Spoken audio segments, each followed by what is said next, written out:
Yan pare, dyan talaga yan. Ganun. Pagkakatay ng manok. Wala bang close up dyan? Sarap magkatay. Putang inalapit kami mo. May laman pa ba? Mataba naman pala eh. Mighty pare. Malamig. Uy. Basta pare, wag mong dadalihin yung puso ah. Akin yung puso. Favorite sa ano ng bitukat, ano ng manok yan eh. Ay, ano, baga. Ano ba yan? Ay, baga. Yan yung ayan, yung backbone. Diba? Backbone nasa harap. Taba ng baboy ka. Manok kinakatay. Akin yung yatay at saka ano. Backbone naman. Ay. Shit. Akin yung... Oh shit, oh. Sige, tukutin mo na agad. Matusok kayo pare. May ano dyan bro? Tapdo.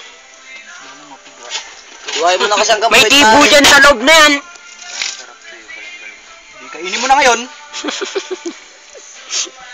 Huwag ko na binabara, may birthday eh. Ano ba? Ito na ako to birthday na. Birthday na nga na binabara mo. Kaya nga, patay ka saan sa Lunes. Hindi mo birthday. Kumaya ka sa akin sa Lunes. Dukutin mo naman na Jerwin ha. Tabi nga ako dyan. May tinik iyo. Sa tinik ang bola. Okay. Basta ibuka mo. Yan, hiltak! Ano naman, kaya pala ay naghihirap eh. Oo nga no, kaya pala idat yan muna yun eh. Iba-ibang proseso ng pagkakatay.